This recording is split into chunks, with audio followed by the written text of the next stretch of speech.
sharing a mic here. So for those of you who are here in person today, for those of you who are online, we'd like to welcome you to kicking off the process of updating our Coachella Valley Salt and Nutrient Management Plan. I am Zoe Rodriguez Del Rey, Water Resources Manager at Coachella Valley Water District, and I welcome you not just on behalf of the district, but all of our partners in this effort. We'll share who those are later on, but collectively they're the steering committee, so I welcome you on behalf of the steering committee.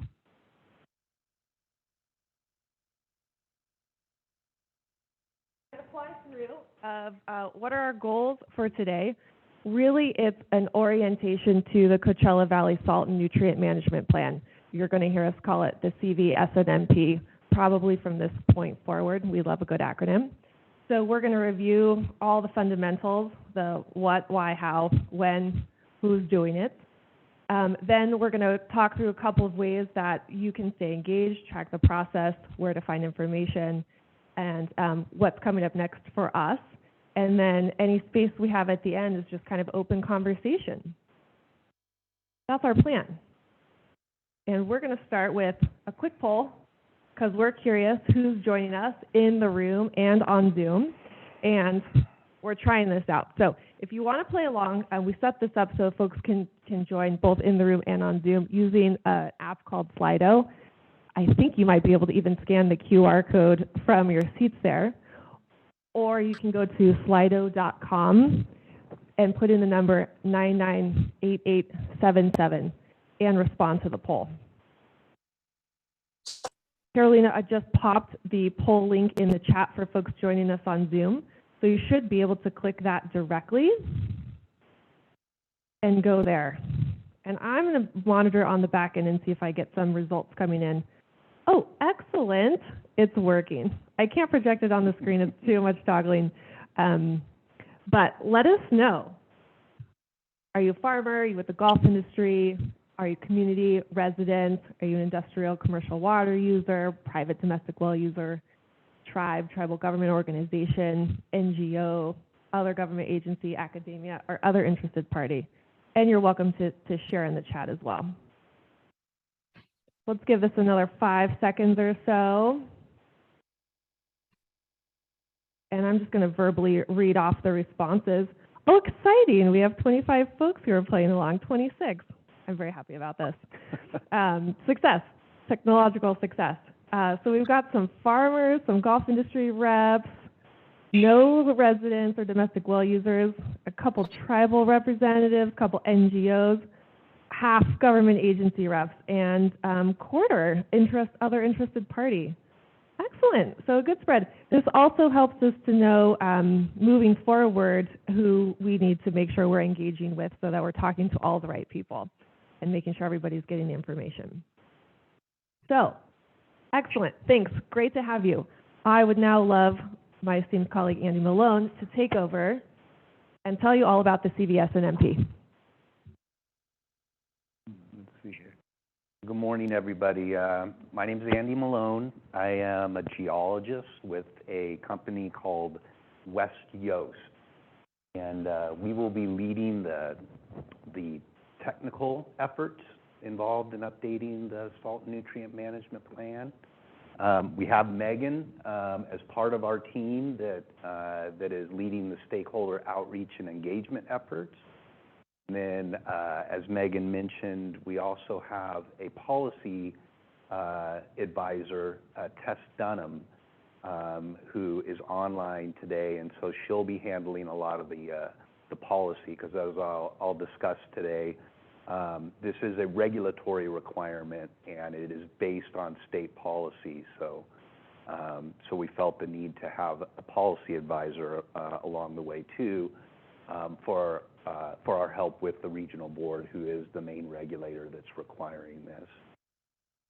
So I'm going to talk technically and on the policy side here today at a very high level.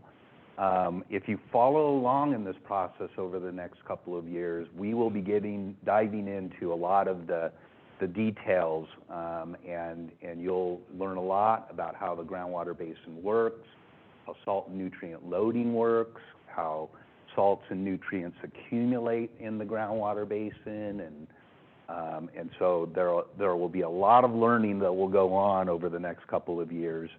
But I'll keep it at a very high level here today. But you're absolutely invited to ask questions. Just going to start with a little bit of the basics. We got a cartoon up on the screen here that shows a typical groundwater basin and what it looks like in general.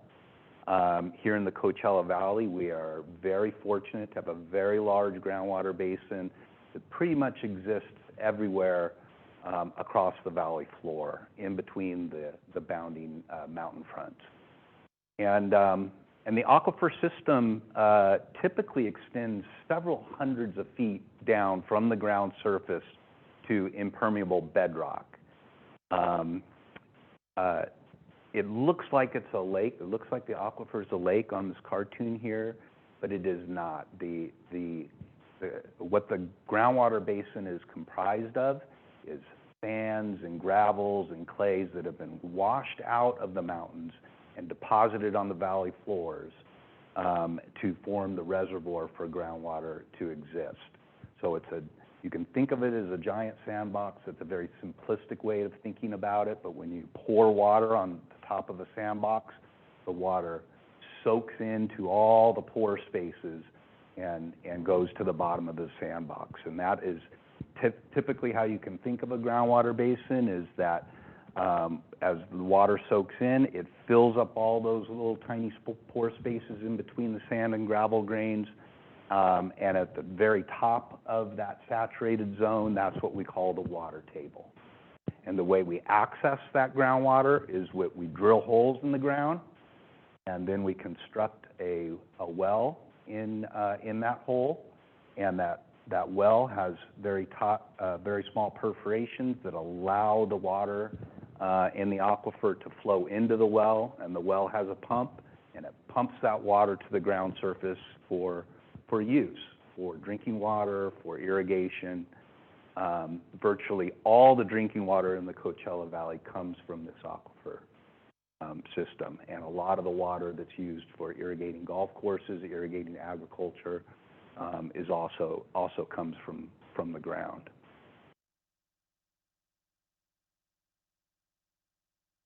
So salts and nutrients, let's talk about those.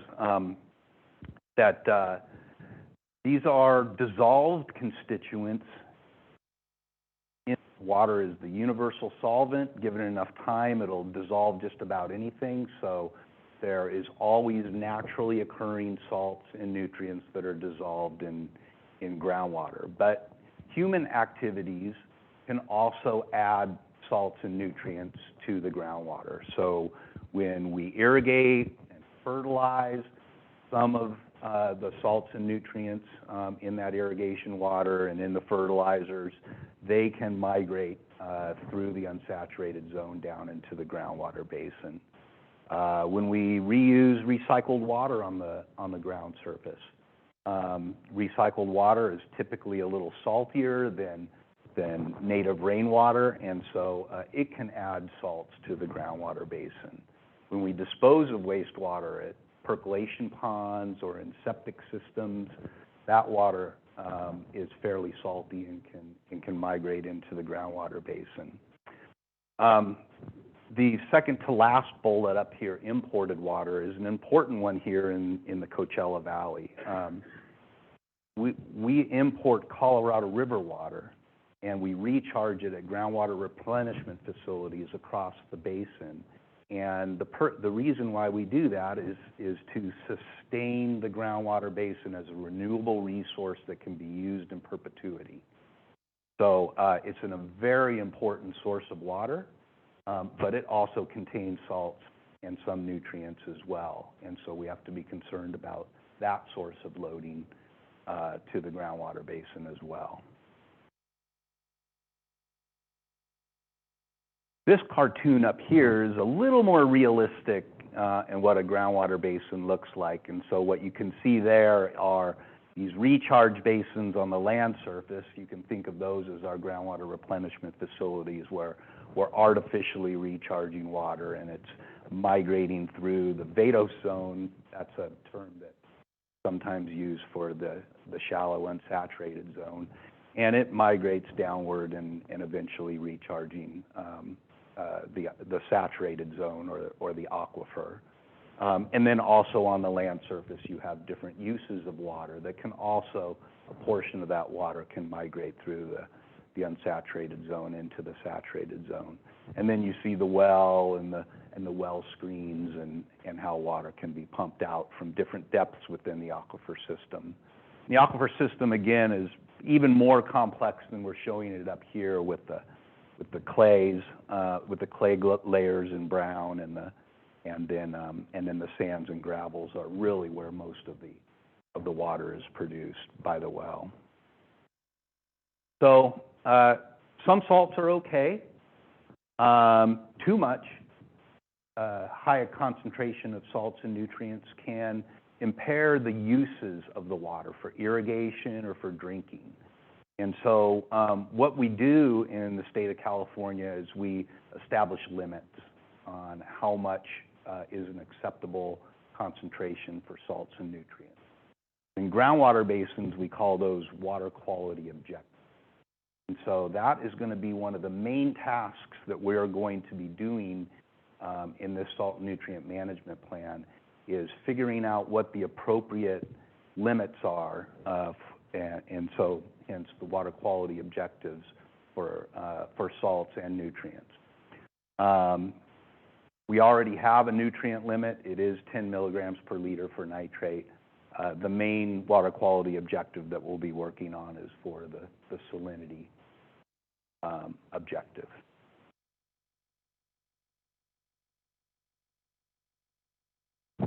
So now we're getting even a little bit more realistic, and we're showing you a map of the Coachella Valley here. So you can see the mountain front watersheds on the sides, and then the valley floor is really where the groundwater basin exists. And so what this map comes from our work plan, and this map here is showing you all the different sources of salt and nutrient loading that exist across the basin. So you can see the blue shading, those represent the urban areas. And the urban areas are where we have golf courses or urban landscapes that are irrigated and then fertilized, and then some of those salts and nutrients migrate back into the aquifer system. So just our landscapes and our golf courses are salt and nutrient contributors to the groundwater basin.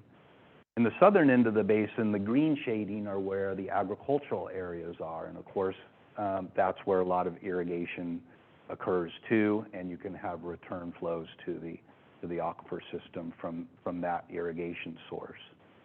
The purple outlines are where recycled water is being used as a water supply for outdoor irrigation. If you can see the little brown shaded areas, those are areas where septic systems exist, where wastewater, on-site wastewater can be disposed of and migrate into the aquifer system. And then the little red areas, you can see just a few little red polygons there. Those are where wastewater percolation ponds exist, where municipal wastewater is disposed of at the ground surface, and that water can migrate into the aquifer system. And then lastly, you can see a few of the light yellow polygons on there. The biggest one to the north, where that one is called the Whitewater Groundwater Replenishment Facility. And these are areas where we take imported Colorado River water and discharge it to these facilities and artificially recharge the groundwater basin with Colorado River water. Extremely important source of water to the groundwater basin because, again, it sustains the water levels in the groundwater basin so that pumping can continue on. and be a source of water supply for the valley.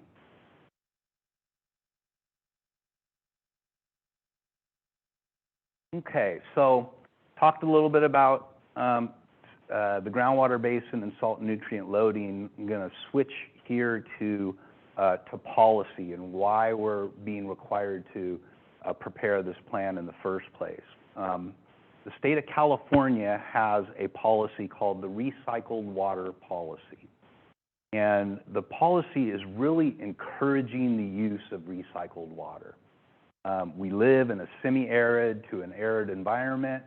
The state recognizes that recycled water is going to be a very necessary water supply in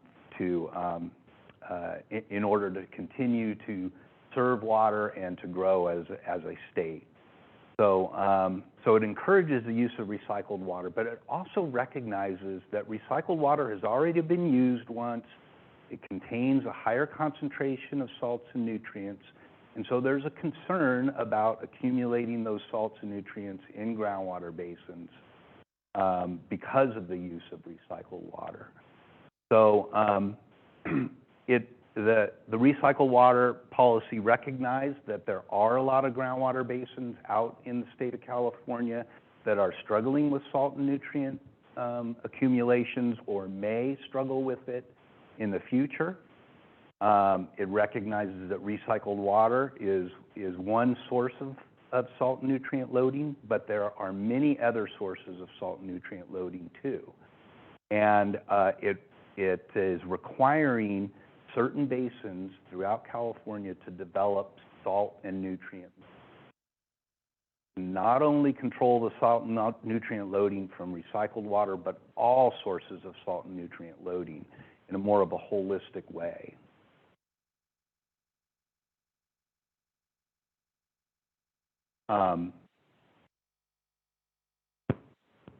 Regional board has identified the Coachella Valley as one of these basins where a salt and nutrient management plan needs to be developed. The recycled water policy also knows that all groundwater basins are unique, not only in their physics, their geology, but also socioeconomically, and then the water supplies that are available to groundwater basins. Every groundwater basin is unique in all these different ways. And so it recognizes that these salts and nutrient management plans need to be developed on a basin-wide level, and it needs to be locally controlled and developed at the local level because each groundwater basin is unique and different. It also wants these plans to be developed in a collaborative process. And that is one of the purposes of this stakeholder outreach and engagement process that we're going through here in the Coachella Valley, because we want to invite in all stakeholders to learn along the way and be able to participate in the development of this plan. You might be impacted. You might ultimately one day have some sort of regulation. If you are a salt and nutrient contributor to the basin, there might be regulations that come out of this process that you should know about and be concerned about and have an opportunity to participate in the development of the regulations.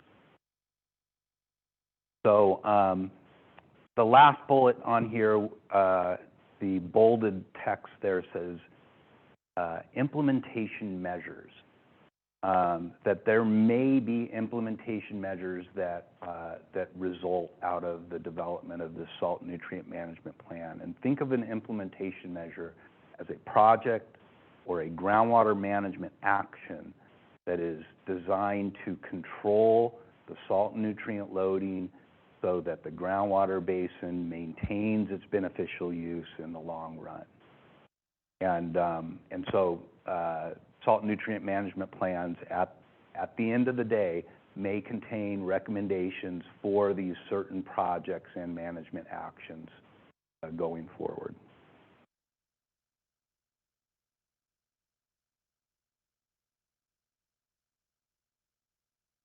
So zeroing in on the Coachella Valley, this is another map that is showing more of an air photo of the basin. The basin itself is defined by the regional board, and so we know what the extent of the basin that is going to be subject to this salt and nutrient management plan, and so it's shaded there in white. And again, the objective here is to manage salt and nutrients in compliance with the recycled water policy. Going to the specific salt and nutrients, the main nutrient that the regional board is requiring to be managed is nitrates. Nitrate is the main constituent that contains nitrogen in groundwater. And so, we'll be focusing in on nitrates on the nutrient side, and then total dissolved solids are all the dissolved ions, the major ions that make up salt.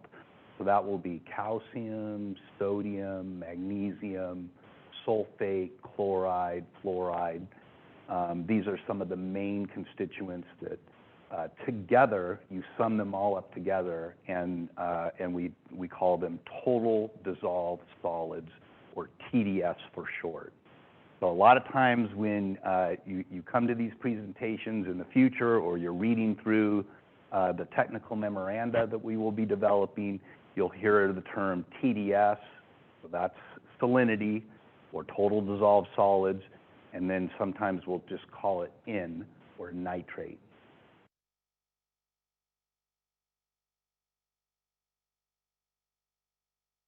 This SNMP is extremely important to the valley. Water is very important to the valley, and the continued use of imported water from the Colorado River is very important to the valley. We also want to preserve the ability to use recycled water in the valley. That's becoming a more and more important source water, in addition to Colorado River water for the artificial recharge of the groundwater basin. And then this SNMP may also impact the way we manage and treat water in the basin as well. And then lastly, if there are projects or management actions that are derived out of this process, it may have the ability to affect water rates. So we want to develop a plan that is as efficient as possible, that if there is a management action or a project that is recommended, we want it to be very logically timed, located, and the size of it to be appropriate to achieve the objective of that project or management action.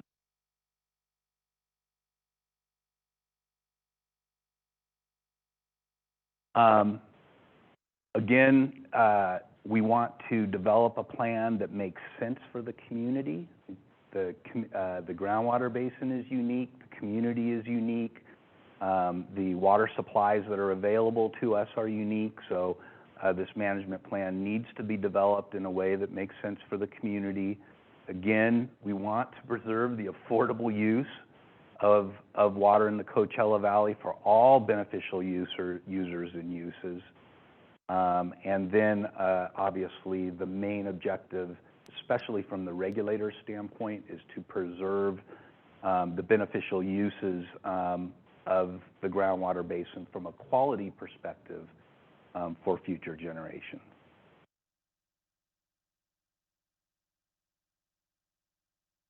We're going to absolutely have to comply with state law and policy. I mentioned the recycled water policy, but there is also policy that we will touch on over the course of the development of the SNMP that is rooted in the California Water Code and the state's anti-degradation policy, which dates back to 1968. Again, we want this SNMP to ensure the protection of the beneficial uses of groundwater. We want to be able to maximize the uses of all available water, so it's just recognizing that not only quality is important, but the quantity of water is important as well in our water supply plans. And then again, to achieve cost efficiency, so we want to time and size and locate any projects that might be recommended out of this process appropriately so that we can achieve cost efficiency.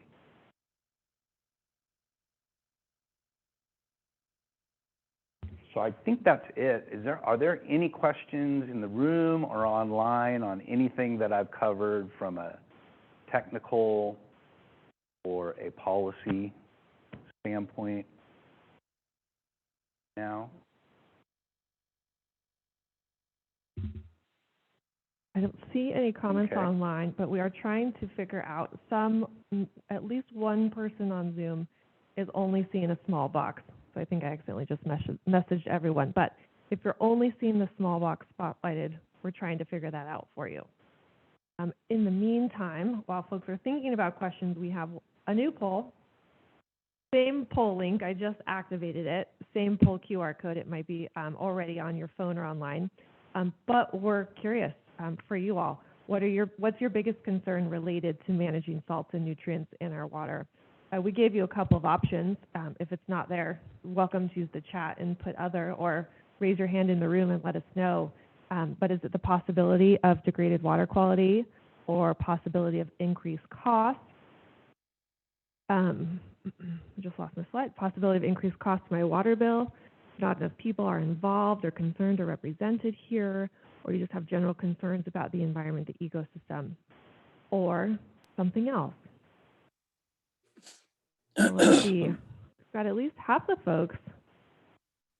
Some other responses trickling in. Good. So I'll give you a second to log on in. Carolina just reshared the link in the chat if you wanted to click on that. So far, most folks are concerned about the possibility of degraded water quality, but also closely, as a close second, the possibility of increased cost to the water bill. And then other. So other, if you responded other and you care to share, let us know. What's your concern? Anyone? No So takers? still successful? Are you happy?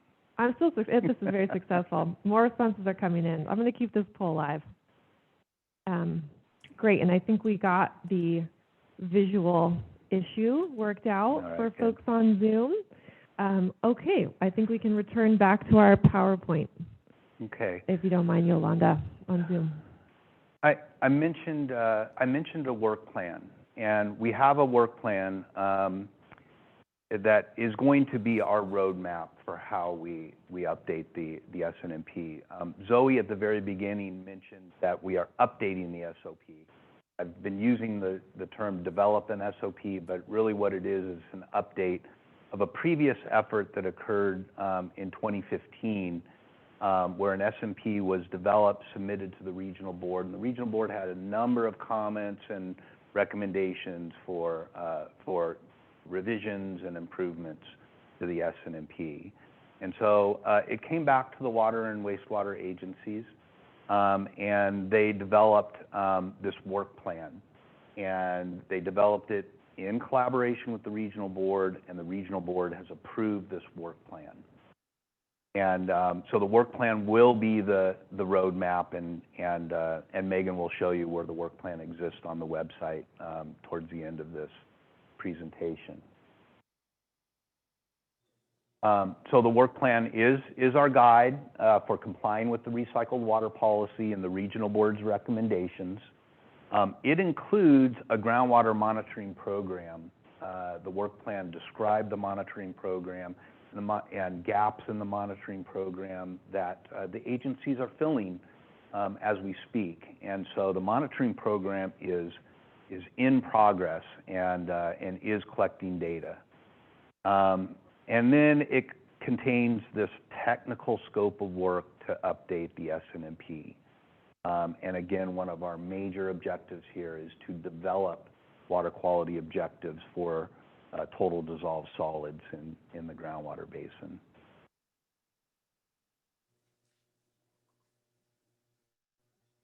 This is a brief summary of the technical scope of work. We are starting off now in characterizing the current groundwater quality in the basin and all the sources and magnitudes of TDS and nitrate loading to the groundwater basin. But these are some of our first tasks that we're tackling on the technical side of things.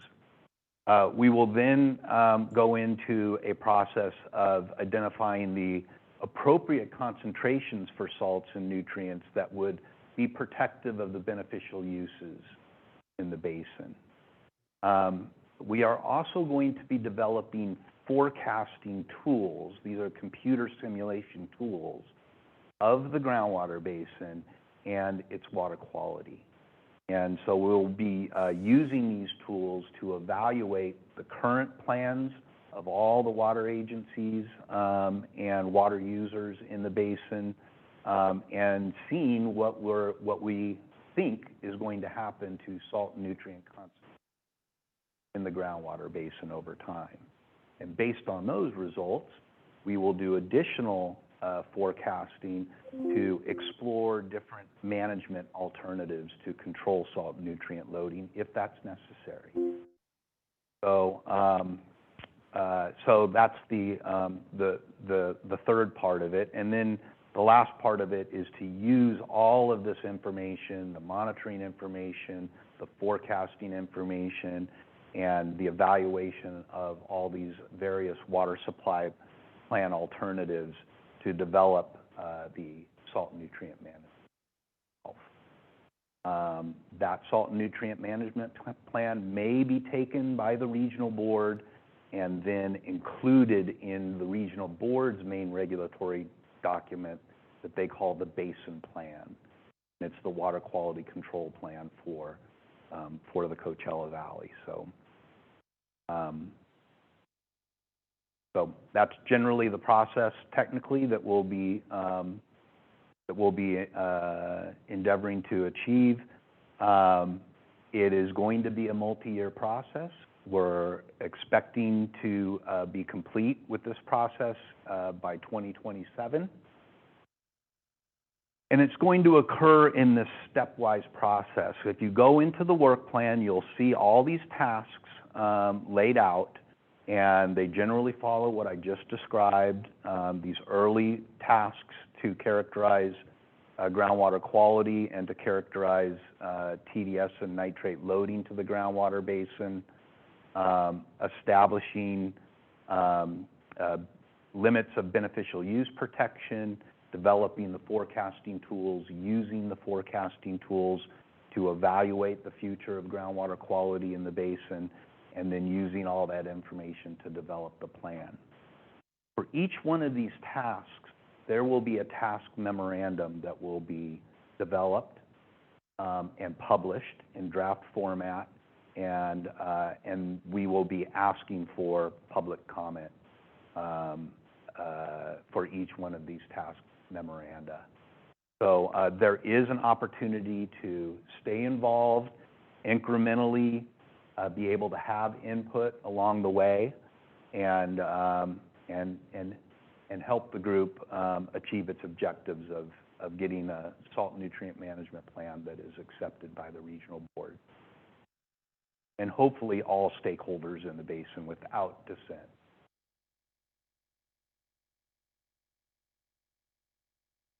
So I think that is where my part of the presentation ends. You'll be seeing more of me over the next few years, and I just want to emphasize that I'm an open door to, and you will have my contact information both on the phone and by email. So when you have questions, it's no problem to reach out and ask. So I'm going to hand it back to you. It's going to be me. Yes, don't go anywhere. I do want to let folks know this slide deck has been posted to our website. We're going to do a walkthrough of the website in maybe 5 minutes or so after I get through the next couple of slides on the who. But I saw a few folks taking some pictures, and you might not have such great resolution from back in the audience. So you can access these timelines. They're posted on our website in a couple of places. We'll show you where to find that. Yolanda, would you mind bringing our slide deck back up? Thank you. Okay, so a couple of slides on who are the folks involved in this. you met some of them earlier this morning. Our steering committee is guiding the ship. Zoe's one of those members. We have Ashley here as well. Any other steering committee members? We have 2 online, I think. Oh, yes. Oh, hi, Michelle. I looked right over you. Okay, so I'm going to tell you a little more detail on the steering committee in a second, but in addition to a steering committee, we have a technical advisory committee. We have a consultant team. The Regional Water Board is, of course, involved. A participation by Native American tribes of Coachella Valley, if they choose. And also public stakeholders, if they choose. And we hope that everyone does choose. So the steering committee, that is comprised of the 8 water and wastewater agencies. They're listed here for you in alphabetical order. And then what are the roles and responsibilities of the steering committee? So really, they're issuing guidance and directives to the consultant team, West Yost, as they're developing the SNMP, the different products, the draft memos, and also providing guidance to the technical advisory committee. They also oversee the development of all draft and final deliverables because ultimately the steering committee is responsible for submitting the final CV-SNMP to the Regional Water Board. So they communicate back and forth with the consultant team and with the TAC, the Technical Advisory Committee, quite frequently. We have monthly meetings so far. So those are the primary roles of the steering committee. And then the TAC, as you would expect from the nomenclature, Technical Advisory Committee, they're providing guidance to the consultant firm, West Yost, in the development of the deliverables for the technical side of things. So we're looking to them for technical recommendations and expertise. And then we're also looking to them to review and provide comment on draft deliverables along the way. So far, we've got 2 TAC members confirmed, Todd Groundwater and WSP, and most likely a firm LSCE. They've been recommended and they'll be brought forward for approval by the steering committee during their March monthly meeting, which occurs next week. So the TAC is a 3-member committee.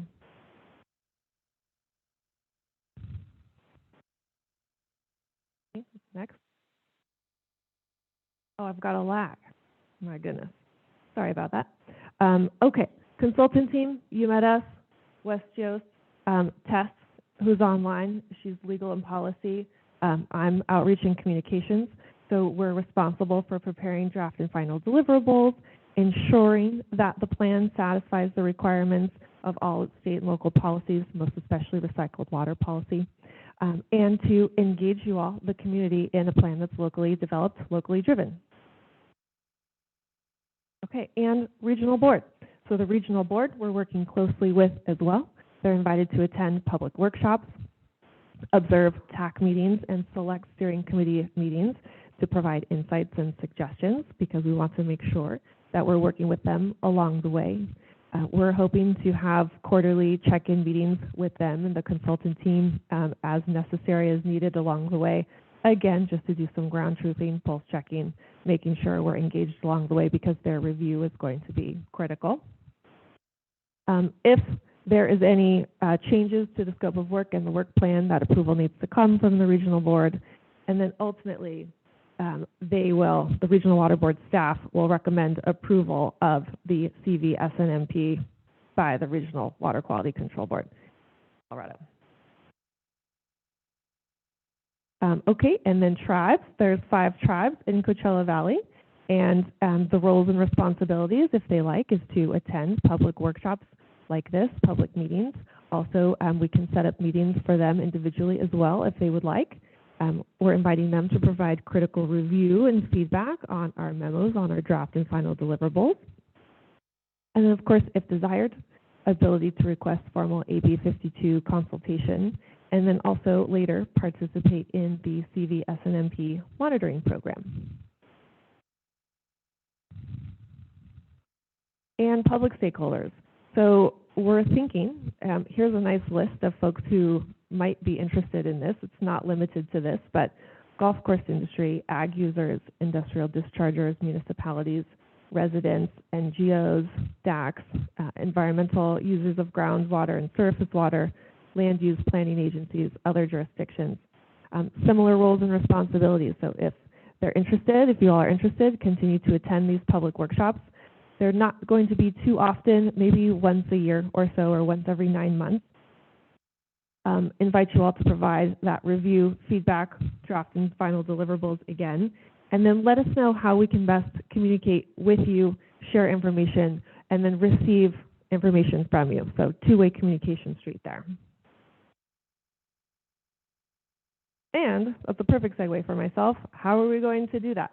Well, we started out this process a couple of months ago when we were getting our ducks in a row by developing a stakeholder outreach and engagement plan. We're calling it version 1, and we're also just built a website. And so we're going to walk through both of those in a second. And we've also started collecting an email list. So we based our email list off of previous efforts, Sigma, IRWIM, a couple of other lists that the steering committee agencies have collected. If you are not on that list and you want to be on that list, please see me or sign up in the back, and we'll make sure we add you to that list. We're working on finessing that, and you'll be able to sign up at any point along the way and on our website. Oh, our outreach and engagement plan version 1. So if you're interested, it goes into more detail on those slides that I just gave you a high-level overview of who are the key groups that are involved, the roles and responsibilities, who's comprised there. And then there's also a little bit of a framework in there for different engagement forums, ways that we plan to share out information and then receive comments and questions from you all along the way. What I think is highly useful in there is that timeline that we showed on screen with a little bit more detail, and then also in the back contact lists. So that's where you'll find contacts for the steering committee members, your consultant team, the regional water board staff, who am I missing? The TAC, did I say TAC? There's some contact lists in there, and this is a living document. So if you are interested to take a peek at that, we're taking feedback on that at all times along the way, and I imagine we'll be publishing, several versions of this over the next couple of years as we refine our outreach methods and update contacts and things like that. Where do you find that? I bet you're asking yourself. Well, now is the time for us to give you a quick tour of the website that we just recently launched. So I suppose this is our official public launch of the website, CV-SNMP.com. So just like the acronym minus the dash. And I'm going to ask Carolina, joining us on Zoom, to give us a little spin. So when we're ready, we'll change screen shares. Perfect. When you're ready, Carol. I'm ready. Can everybody see my screen? Looks great. Sound great. Carry on. Awesome. Well, hi, everybody. As mentioned earlier. False alarm. What's that? Hold on, Carol. Are we good? We're not quite seeing your screen yet. Sorry, we are seeing it on Zoom, but not in the room. Got it.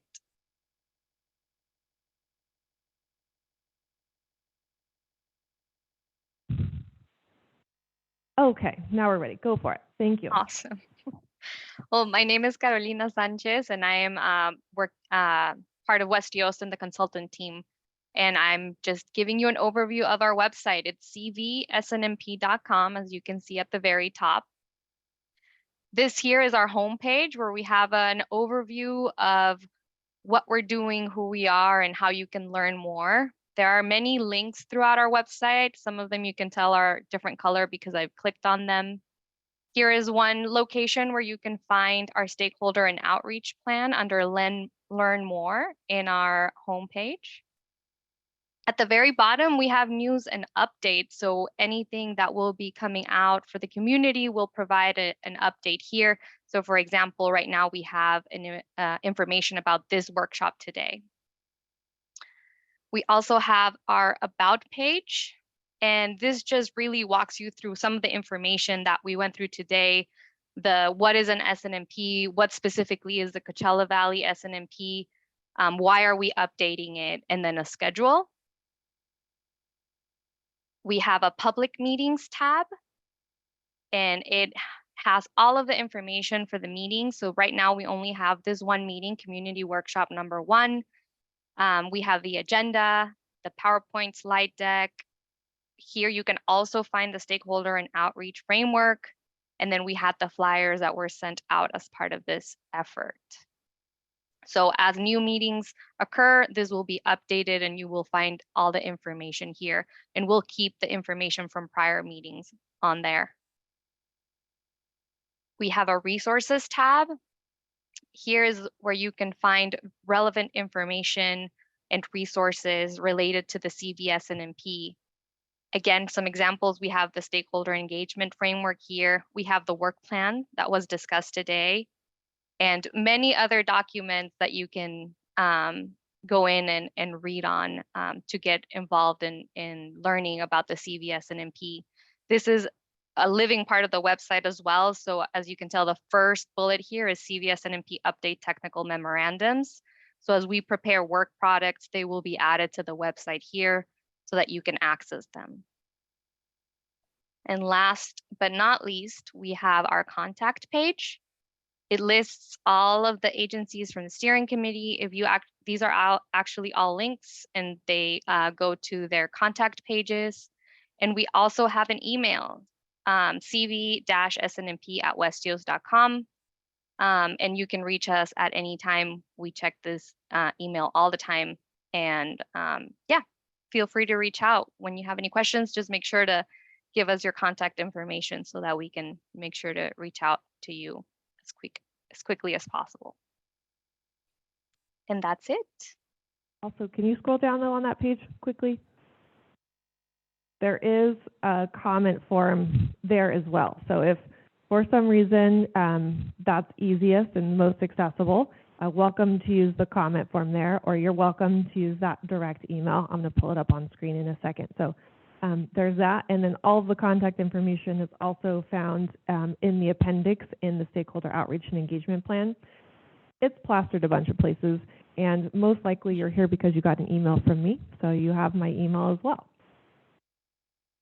Okay, thank you. I just wanted to point that out. And Yolanda, would you mind bringing up our last 2 slides, slide number 34?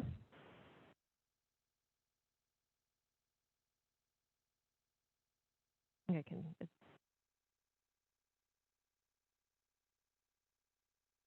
we go. Maybe we lost it.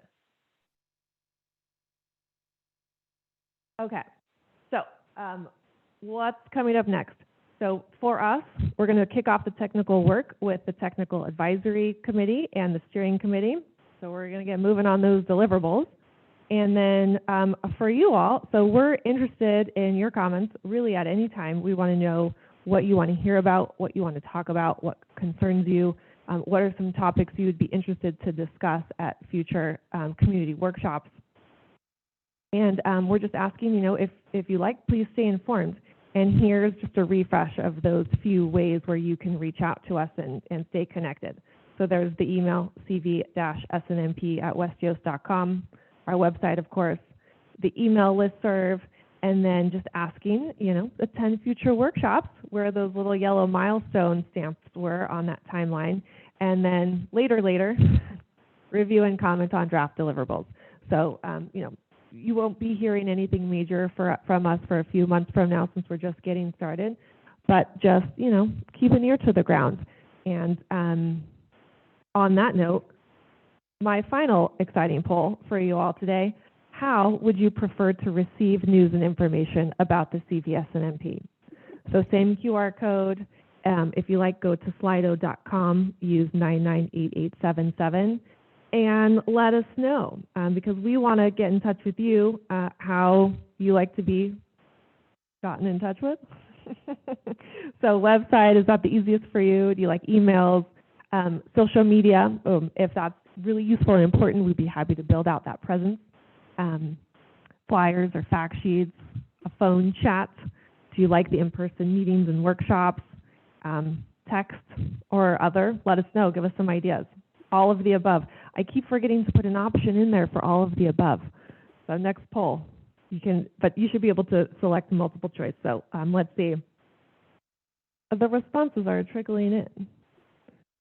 Very exciting. So most people email, 86% email so far, and then 23% now website. So mostly email and website, excellent. Couple folks social media, fact sheets, phone call. If you want a phone call, give me your phone number. I'll call you. We're going to chat about this.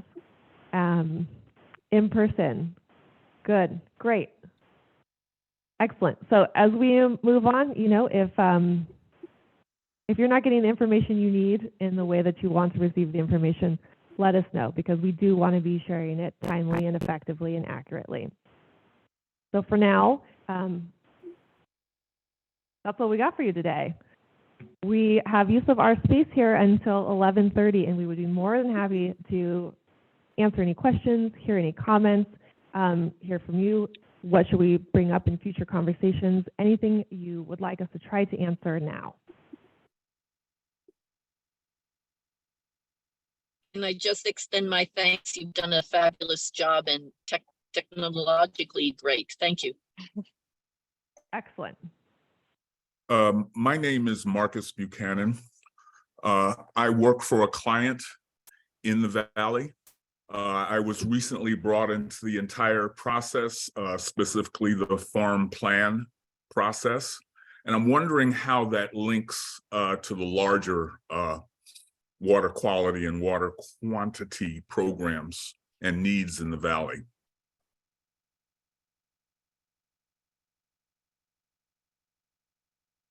Megan, would you like me to perhaps take a stab at this? Please go ahead, Tess. Hi, Tess, Margaret. and one specific thing.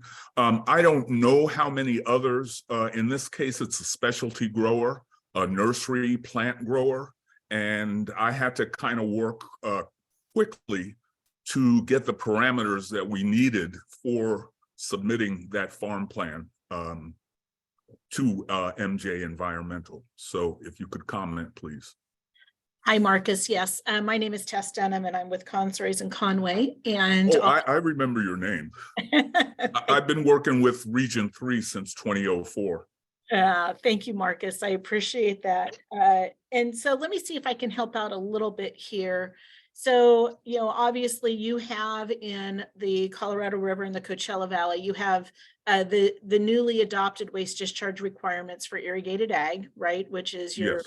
farm plan requirement that you're referring to, just to bring others along that may not understand where your question is coming from.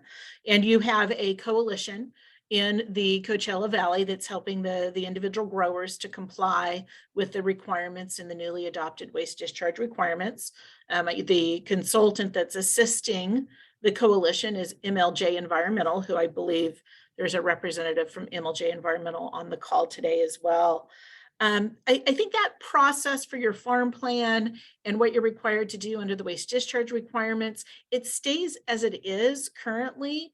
In the future, there may be an overlap, right? So once there is a Coachella Valley Salt and Nutrient Management Plan, it may identify what irrigated agriculture needs to do or consider with respect to salt and nutrients based upon the SNMP, which is why we very much want agriculture to be a part of this process, both the coalition as well as individual growers, because we want to make sure that the plan we're developing, when it's protective of groundwater, and then for salts, typically agriculture is one of the most sensitive beneficial uses that we're trying to protect. But you know, we in agriculture, we are a contributor of salt.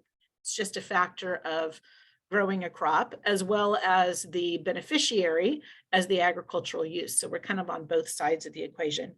So, but until the salt and nutrient management plan is done, developed, and incorporated into the basin plan, I don't believe it will change the requirements under the waste discharge requirements.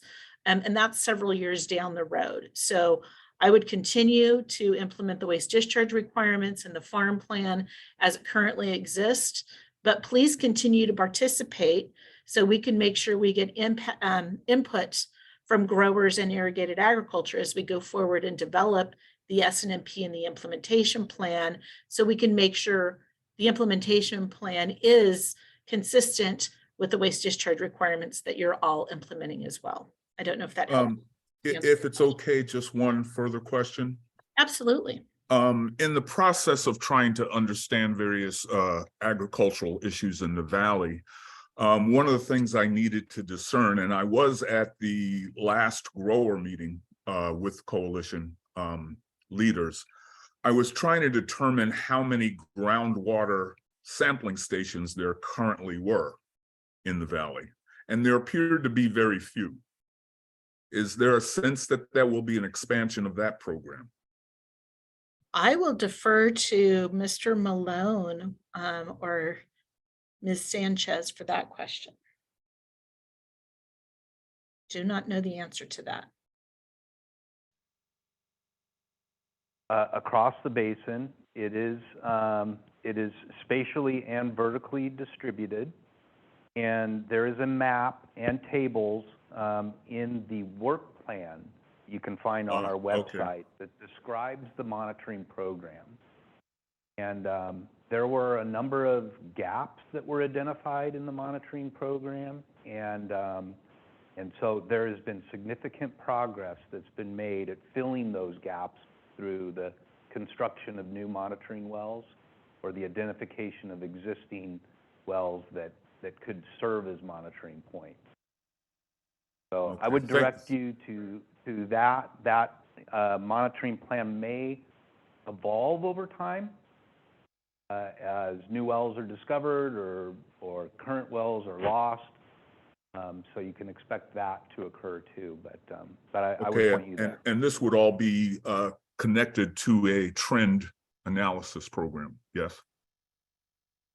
Yes, that the data will be evaluated over time as well. All right, thank you very much. Sorry I took so much time.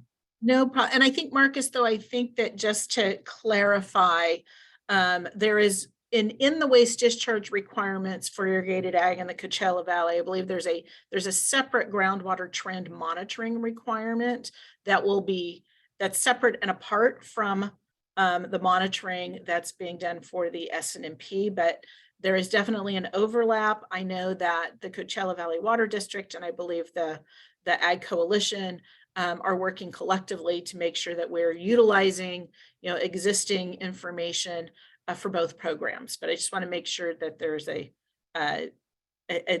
understanding that there may be a difference between the two programs that you're thinking about. Okay, that clarifies a number of things. Thank you very much. And there is a response from Ms. Nelson from MLJ Environmental, I guess it was to me, but she did clarify that the trend monitoring program for the irrigated ag program has 8 wells for that program because it's focused on areas where agriculture impacts in the Coachella Valley. Yes, and I think I discerned them from some state website. But again, just trying to be clear about it. No, thank you. Appreciate your questions. Great questions. This is Zoe, Valley Water District. I just wanted to add some clarification for the broader group attending. The groundwater monitoring work plan that we began implementing in 2020 currently has 192 wells and will number some data gaps are filled in. It is intended to monitor the deep aquifer, the shallow aquifer, and the perched aquifer in the East Valley. And data is being collected from that whole set on a triennial basis. And the data is being provided to the Regional Water Quality Control Board on an annual basis. So there is a pretty extensive network. I think Tess offered the clarification from MLJ that with regards to the irrigated lands program, they use a subset of that extensive network because their target was agriculture and very shallow wells. But I think it's important that if you're interested in the extensive monitoring, the resources that Carolina showed earlier on the website actually has the monitoring plan and maps showing the extent of the monitoring network across all 3 aquifers. Thank you. Again, thank you very much. Thanks all. We're going to turn to another question in the room here, but just as a reminder, if you're joining us on Zoom, You're welcome to submit a question in the chat, or you can raise your hand to jump into the discussion queue, and your raised hand is found under the smiley face reactions button right there at the bottom of your screen. So in the meantime, let's go to our room. Thank you for your presentation and for the invitation, Zoe, for putting this on all of our radars. The question concerning tracking water quality, as well as one of the larger conversations on the west side now that's very prevalent, is tracking PFAS. It seems like the #1 concern of the poll was about water quality over the course, and relying on the aquifer for drinking water. What I saw in the presentation was monitoring nitrates and monitoring TDS as a result to figure out total dissolved soluble particles in the water. But is there talk? So my question is there talk or consideration for PFAS or PFOS in monitoring the groundwater quality in the basin? Yeah, I would say not for this particular monitoring program. There are other monitoring programs across the basin, but in this monitoring program, it is specifically focused on salts and nutrients. I don't know if you have something to add there. Yeah. Okay, I just thought that would be good to, if I could be directed to a couple, I'd be interested to see how we're tracking that as well. If I could follow up with you offline. How PFAS are being monitored on that one. in the basin.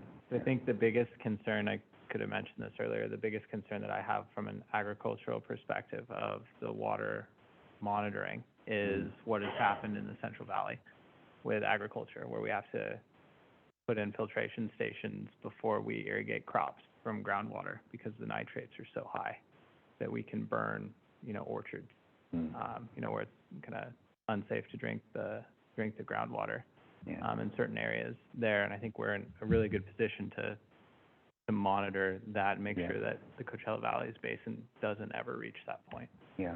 But yeah, and that's exactly the point. Yeah, and the objective of an SNMP is to avoid those undesirable results like that, where the beneficial use of the water becomes impaired.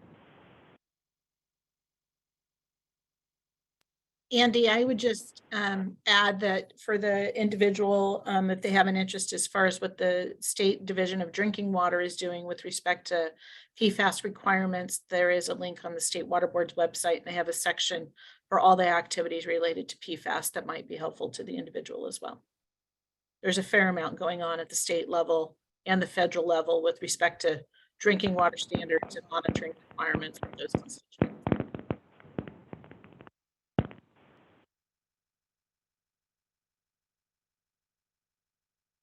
so I guess, is there local sources? Because the state and regional, it's a very pressing conversation. The PFAS conversation is all over the place when it comes to drinking water. If there's any more local links, I would love to be directed to what we're doing in this basin.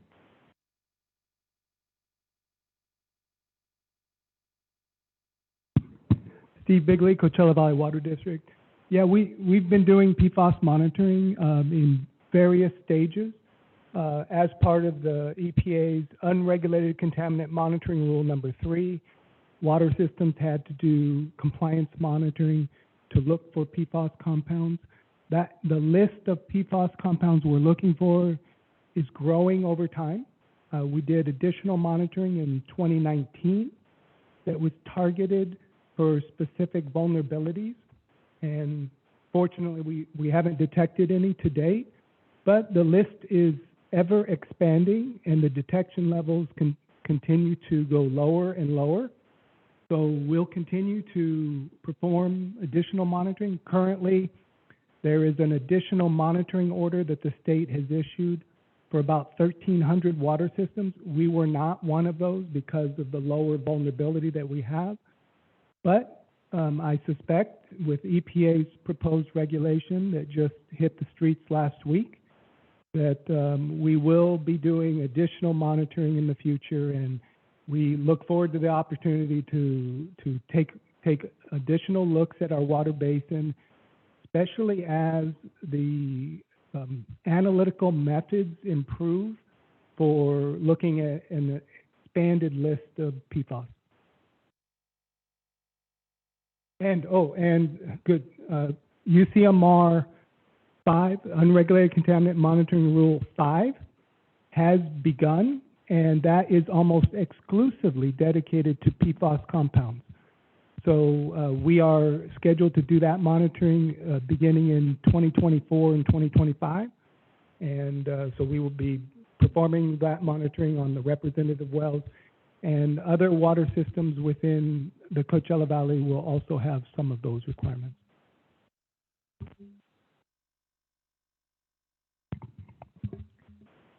Thanks. Chuck was asking in the chat, given the typical short turnaround time for comments on documents available for review, is it possible for tribes to get access to documents before they are released for public review? Anyone want to take this?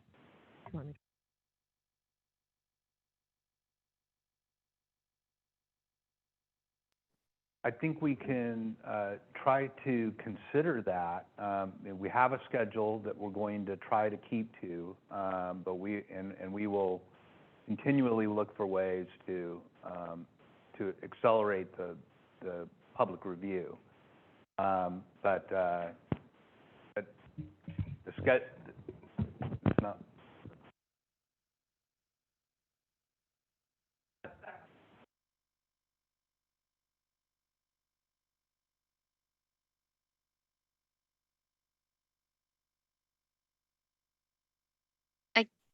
Can't hear Andy.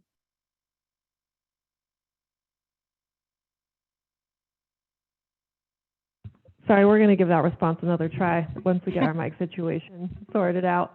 And while he goes through that, if you look at our framework, our plan is to give a 30-day review period. Just as a heads up, that is what our plan currently says.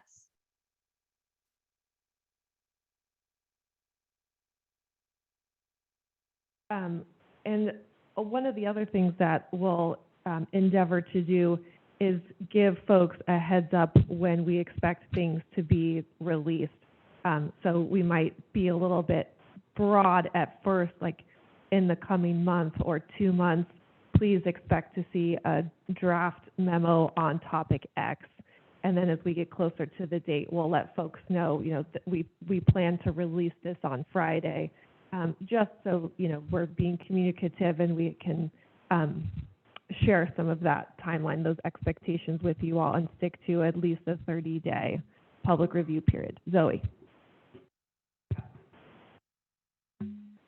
I think it's also important to note that unlike good morning, Patrick, by the way. It's important to note that unlike, say, for example, the alternative plan update that I know you were very recently involved in reviewing, which was on a very fast schedule. We got approval of the plan and we had to turn around the first 5-year evaluation and update within 18 months. That this is going to be a slower process, and so deliverables will be broken up into memoranda. And so the volume of material that has to be reviewed in that 30-day will not be as much as it has been for other efforts. And then I think we'll be doing some special presentations of this process at the Sigma Tribal Work Group meeting, which is attended by the Bureau. So that's another venue at which we can discuss this and kind of try to break things down in a way that we are making sure that tribes are getting the information that they need. The volume of material for review is not overwhelming.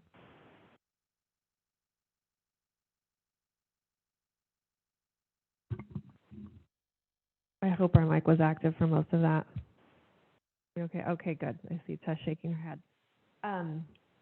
Any other questions, comments from folks in the room or joining us on Zoom? We now have access to a wireless mic. Hooray! I'm not seeing anything else come in. I'll give it another second and then maybe be able to gift everyone back an extra 15 minutes to your morning. Okay, I'm going to turn it over to Andy and Zoe for some thank you and closing remarks. And let me just pull this slide back up on screen. Reminder of our email and our website. And if you like, sign up for the email listserv either with me out front on the sign-in sheet or via our website, or email any one of us, and they'll, the team will forward me your information. I'll make sure you get added to that list.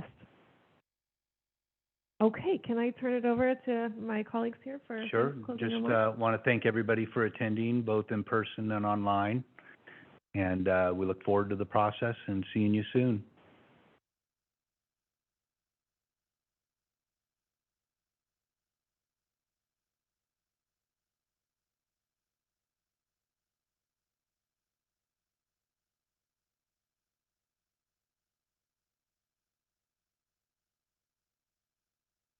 Oh, I just got handed a remote mic, so thank you.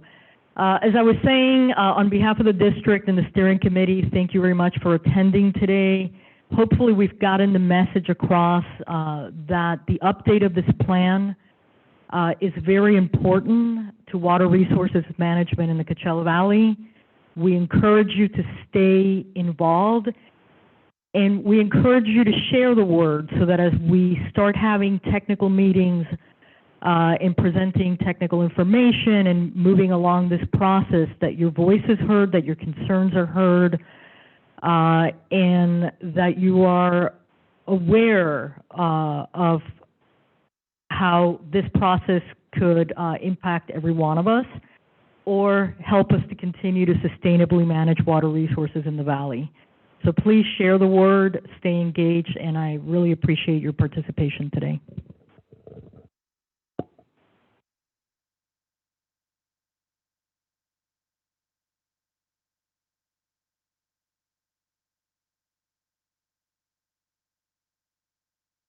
Thanks, folks on Zoom. We'll see you next time.